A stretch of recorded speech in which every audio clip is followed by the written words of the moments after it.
What's up, everybody? But welcome to Teach by Day. School U.S. History in this one, and we're going to continue what we did last time. We're going to continue talking about large Native American civilizations.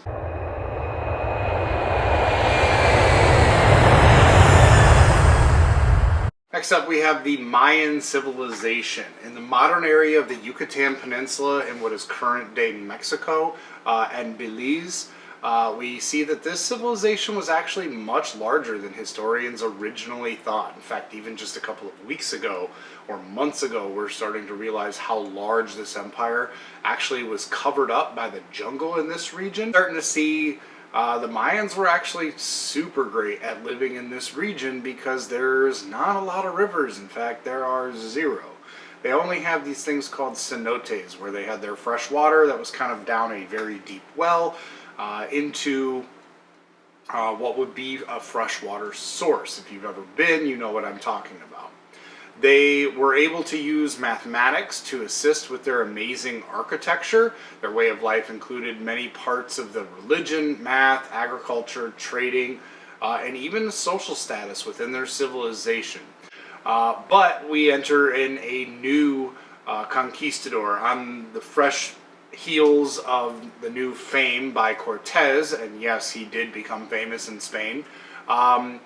We see Francisco Pizarro, and he was interested in the golden or the rich city to the south, and that was the Incas of Peru. This empire was said to have had more riches than the Aztecs, and he knew that the fame that was given to Cortez was something he wanted for himself. In 1532, he arrived in Peru just after a bloody civil war had taken place between the Inca. Pizarro was able to march into the capital, and when the ruler refused to pay the tribute or convert using other native tribes, the Spanish actually would capture the new ruler and kill thousands of Incans. They demanded a huge ransom for this ruler, which was paid, and they kind of killed him anyway. Right? The Incas put up a little bit more of a resistance than the Aztecs, but they were aided a bit by the terrain because they were in the Andes Mountains. Average terrain was much, much higher, but the Spanish would eventually win this one as well. Pizarro, however, was actually killed by a rival Spanish group just after they found the city of Lima, one of the modern-day capitals of Peru. So let's talk about the Incas for a little bit. They were the longest, meaning like from one current place on Earth down to another. They were the longest, but also the highest by elevation empire in world history. The Inca inhabited the Andes mountain range of South America from about 1400 to 1533, again when they were mostly conquered by the Spanish. Also, not a very old empire by empire standards. Since they were conquered by conquistadors, specifically Pizarro, their civilization kind of came to a halt, as many of their things that they were really good at weren't absorbed by the Spanish, but they still lived on through the natives that did not succumb to the Spanish influences, whether that be religion or culture or etc.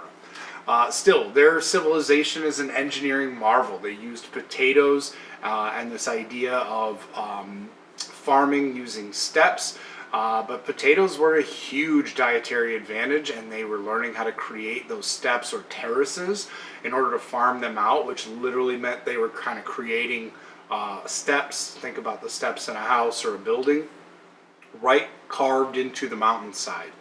But they also developed a sophisticated system of roads, much like the Roman roads, but in South America. These roads were so important that several of them are actually still used today. They're also a polytheistic religious group, and they had a complex mathematical economic system that used a string, almost necklace-looking thing called a quipu. This was used for accounting and record keeping, and it made it really easy to work with traders because it was easily transportable. This also became part of why the Incas were able to rule such a large, long territory, because they had a very sophisticated system. but now becomes the challenge of New Spain and them ruling a vast territory thousands of miles away from where their empire's heart, so to speak, was located in the Iberian Peninsula. New Spain did become the largest empire in the New World, and they benefited heavily from the massive increases of gold and silver, primarily from the Aztecs and then the Inca respectively. Not that both didn't have both, but more gold came from the Aztecs, more silver came from the Inca. The territory then would be divided into 4 new provinces, with New Spain in the north, Peru, New Granada, and the islands that controlled it. Such a large territory to govern, the Spanish actually found a creative way to give out power and control their new cash cow. And this becomes known as part of this economic system of mercantilism. And this is really important to understand how and why Europeans thought the way they did at that time. Mercantilism is based on the idea that wealth and power are fixed, meaning they're finite. Okay, think of like the amount of gold and silver in the world. It's not increasing, it's not decreasing, it just exists in the form that it exists in where it exists. Therefore, the more gold and silver you have, the richer and more powerful you are. This was something that led Spain and Portugal and France and eventually the United Kingdom and even the Netherlands or the Dutch into this race of expansion, which becomes known as imperialism. For more on this, please check out the world history videos as they get posted. For now, you can see that the British started their imperialism, which we'll talk about in our next video here, but they're a little bit late to the game following Portugal and Spain. But if you like what you've heard so far, don't forget to hit like and subscribe. As always, I hope you have a great day. Thanks for watching.